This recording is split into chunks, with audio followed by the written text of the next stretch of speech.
안녕하십니까. 하나님의 말씀이 나의 하루에 임재하는 시간 하나임입니다. 오늘 하루도 하나님의 말씀을 통해서 우리의 목마름을 채움받는 귀한 시간 되길 기대합니다. 네, 오늘은 히브리서 9장 23절부터 10장 18절까지 말씀입니다. 우리 함께 성경을 펴서 천천히 따라 읽도록 하겠습니다. 그러므로 하늘에 있는 것들의 모형은 이런 것들로서 정결하게 할 필요가 있었으나 하늘에 있는 그것들은 이런 것들보다 더 좋은 제물로 할지니라.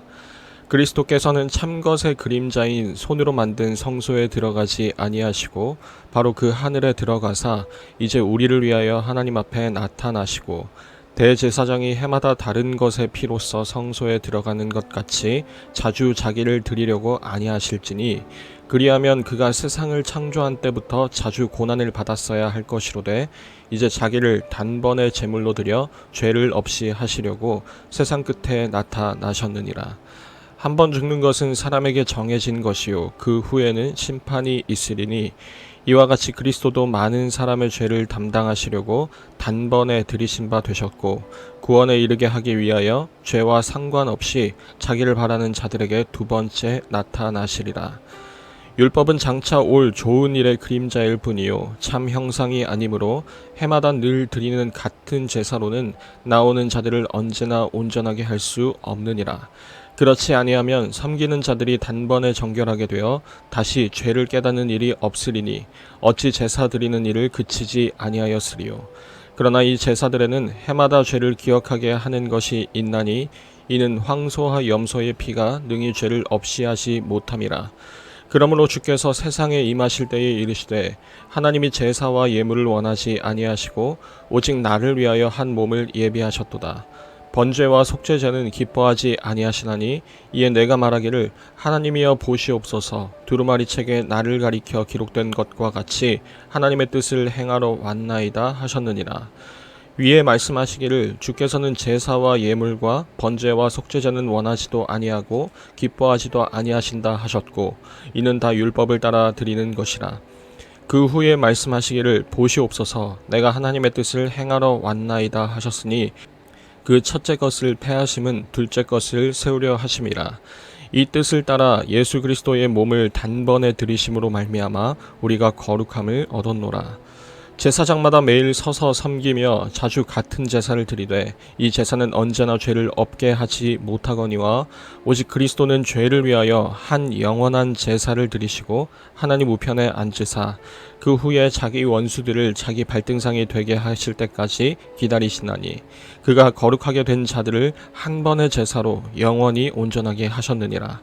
또한 성령이 우리에게 증언하시되 주께서 이르시되 그날 후로는 그들과 맺을 언약이 이것이라 하시고 내 법을 그들의 마음에 두고 그들의 생각에 기록하리라 하신 후에 또 그들의 죄와 그들의 불법을 내가 다시 기억하지 아니하리라 하셨으니 이것들을 사하셨은즉 다시 죄를 위하여 제사 드릴 것이 없느니라.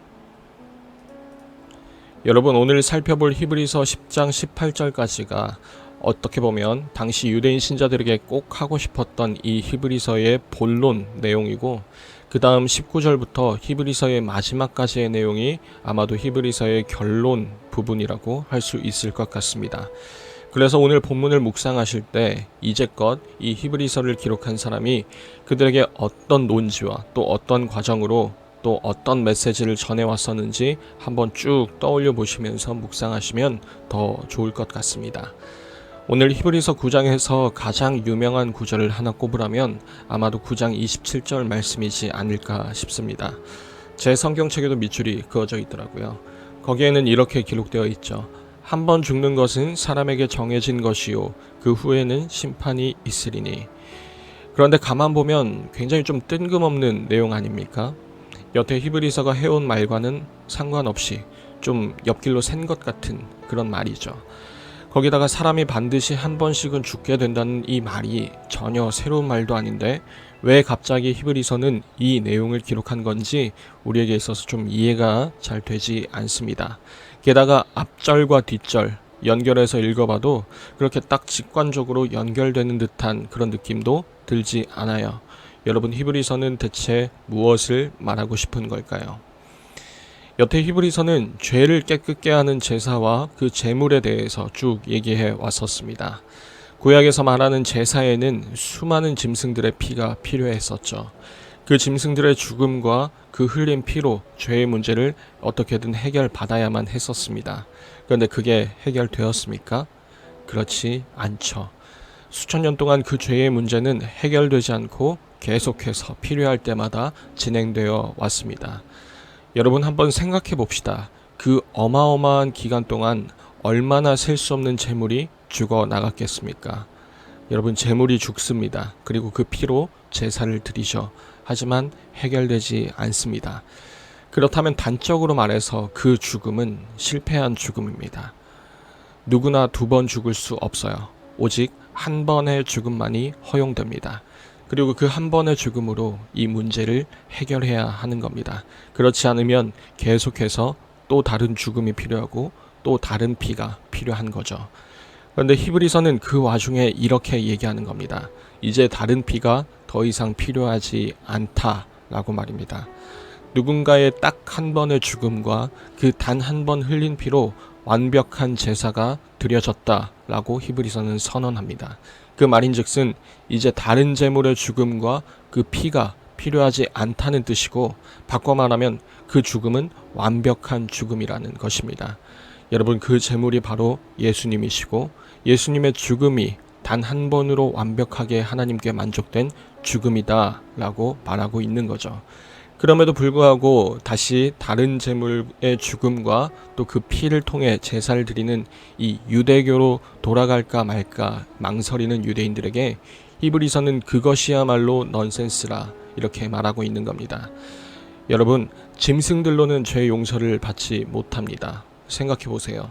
짐승들은 자신들이 왜 그렇게 도살되는지 영문도 모른 채 죽어나갑니다. 죽는 그 순간까지도 그런 죽음의 의미를 단 하나도 알지 못합니다. 죄인들을 위해서 자원해서 목숨을 내놓는다는 것이 아니라는 것은 두말할 필요도 없는 거죠. 여러분, 하지만 예수님의 죽음은 전혀 다릅니다. 그분은 왜 죽는지 아셨고 죽는 순간까지도 그 죽음의 의미를 아실 뿐만 아니라 기뻐하셨습니다. 그리고 오늘 히브리서는 그 예수님이 다시 우리에게 언젠가 오실 것을 약속하는데, 그것은 또 죽으시기 위해서가 아니라 이제 그 한 번의 죽음으로 모든 문제가 해결된 우리를, 그래서 예수님을 바라보게 만든 그 우리를 웃으면서 다시 만나 주시기 위해 오신다는 겁니다. 심지어 오늘 히브리서는 시편 40편을 인용하면서 이렇게 말하죠. 오늘 10장 8절부터 10절까지 이렇게 기록되고 있습니다. 위에 말씀하시기를 주께서는 제사와 예물과 번제와 속죄제는 원하지도 아니하고 기뻐하지도 아니하신다 하셨고 이는 다 율법을 따라 드리는 것이라. 그 후에 말씀하시기를 보시옵소서 내가 하나님의 뜻을 행하러 왔나이다 하셨으니 그 첫째 것을 패하심은 둘째 것을 세우려 하심이라. 이 뜻을 따라 예수 그리스도의 몸을 단번에 들이심으로 말미암아 우리가 거룩함을 얻어노라. 하나님 역시도 이제 더는 율법을 따라 짐승들의 제물로 드려지는 그 제사를 기뻐하지 않으신다라고 말씀하셨고, 예수님이 하나님의 뜻을 행하셔서 하나님을 완전히 만족시키신 단 한 번의 제사를 드리셨다라고 히브리서는 말한 겁니다. 사랑하는 우리 중고등부 여러분, 그렇다면 이제 우리에게는 한 가지 질문이 남죠. 하나님이 직접 더 기뻐하신 것과 기뻐하지 않으신 것 중에 우리가 원하고 또 택해야 할 것은 무엇이겠습니까? 예수님을 통해 완성된 그 무언가입니까? 아니면 우리 눈에 좀 더 좋아 보이는 그 무언가입니까? 오늘 히브리서는 이 땅 위에 있는 성소를 손으로 만들어진 것이라고 표현합니다. 여러분, 이 말은 구약 성경 내내 한결같이 우상 숭배를 가리킬 때 사용되었던 표현입니다. 지금 히브리서는 이 제사 자체가 나쁘다고 말하는 것은 아닙니다. 다만 이미 더 좋은 제사, 더 좋은 것이 있는데도, 심지어 하나님도 그것을 더 기뻐하신다고 하셨는데도 다시 뒤돌아보고 다시 곁눈질하고 결국 그것을 선택하고 만다면 여러분, 그거야말로 우상숭배 아니겠습니까? 유대인 신자들에겐 그게 유대교였고 오늘 우리에겐 또 오늘날 버전의 무언가가 있겠죠. 그 가운데 우리는 어떤 것을 선택하시겠습니까? 우리의 바람과 우리의 선택, 그것을 성경은 믿음이라고 말합니다. 바라기는 이 어려운 시기를 지나는 우리 중고등부 모두에게 올바른 믿음이 자리하길 기도합니다. 믿음의 주체이시고 또 온전케 하시는 그 예수님을 마음껏 바라보는 우리 중고등부 모두가 다 되셨으면 좋겠습니다.